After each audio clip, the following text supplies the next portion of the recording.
Hello दोस्तों। आज मैं आपको 5 बेहतरीन क्वेश्चन और उसका आंसर बताऊंगा जिसके बारे में आपके मन में हमेशा संशय बना रहता है और उन्हीं संशय को आज मैं दूर करने वाला हूं। तो आइए चलते हैं फर्स्ट क्वेश्चन पर और बताते हैं कि सबसे पहला क्वेश्चन क्या है। देखिए, अगर आपका पासबुक अगर खो जाए तो क्या मेरे अकाउंट से पैसा निकल सकता है। यानी पहला क्वेश्चन ये है कि अगर आपके जो पासबुक अगर वो खो जाए तो क्या आपके अकाउंट से पैसा निकल सकता है। तो देखिए, आपके अकाउंट से कभी भी पैसा नहीं निकल सकता है। इसके पीछे 2 कारण हैं। अगर आप अकाउंट से पैसा निकालने जाते हैं तो आपको जो ट्रांजैक्शन स्लिप होता है उस पर सारा कुछ भर देने के बाद आपको सिग्नेचर करना होता है। वो सिग्नेचर जब आपके अकाउंट से मैच करना होता है, जब यानी कि आप कैशियर के पास पैसा निकलवाने जाते हैं और वहाँ अगर वो स्लिप देते हैं तो वो आपका सिग्नेचर जो आपने किया साइन किया है और आपके अकाउंट पे जो आपने साइन किया था उससे मैच करता है। अगर मैच होता है उसके बाद ही आपका पैसा उससे निकाला जाता है या आपको दिया जाता है। इसके बाद अगर ऐसा भी कहीं कहीं मामला होता है कि सिग्नेचर आपका वो सेम टू सेम कर भी डालता है तो आपके पासबुक पर फ़ोटो चिपका होता है, वो फ़ोटो को भी मिलान करता है कि जिसने पैसा लेने आया है क्या वो फ़ोटो उसका है या उसके चेहरे से मैच कर रहा है। अगर वो दोनों में से मैच नहीं कर रहा है तो आपके पासबुक से पैसा कभी भी नहीं निकल सकता। तो निश्चिंत हो जाइए कि आपके पासबुक से पैसा निकले। फर्स्ट क्वेश्चन का जवाब यही था। दूसरा क्वेश्चन, अगर एटीएम खो जाए तो क्या मेरे अकाउंट से पैसा निकल सकता है। जी बिल्कुल निकल सकता है।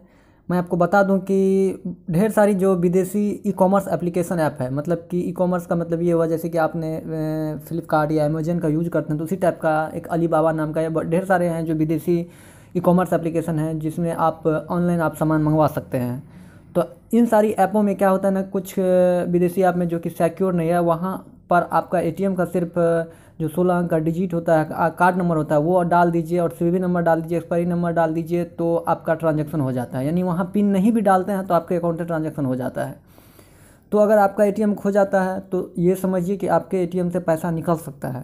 तो इसके लिए सबसे पहले आपको जो ही आपका एटीएम गुम होता है या गिर जाता है कहीं या किसी ने चुरा लिया हो तो आप तुरंत उस एटीएम को बंद करवा दें कस्टमर केयर के मार्फत से।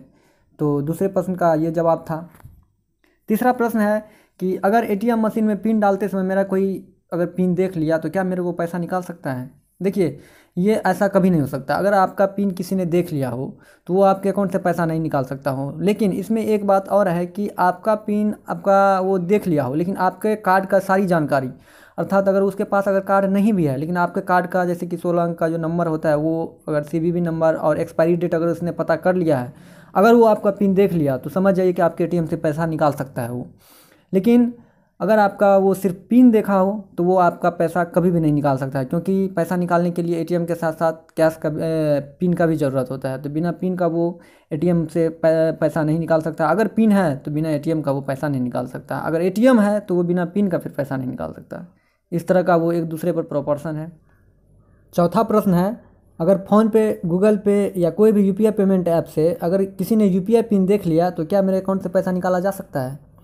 देखिए, अगर फ़ोनपे या गूगल पे या किसी भी आप अगर यूपीआई पेमेंट एप्लीकेशन आप यूज करते हैं, अगर किसी ने आपका यूपीआई पेमेंट का जो वो पिन होता है अगर किसी ने देख लिया हो तो वो पैसा नहीं निकाल सकता है। क्योंकि यूपीआई पेमेंट का जो पिन होता है बस उसका एक ही काम होता है कि आप अगर कहीं ट्रांजैक्शन करते हैं वो भी अपने फ़ोन से, तो वो पिन डालना होता है कि आपका जो ट्रांजैक्शन हो रहा है सही में ये ट्रांजैक्शन आप उन्हीं को भेजना चाह रहे हैं या आपके अकाउंट से पैसे अगर कटेगा तो वो पिन डालिएगा तभी जाके कटेगा।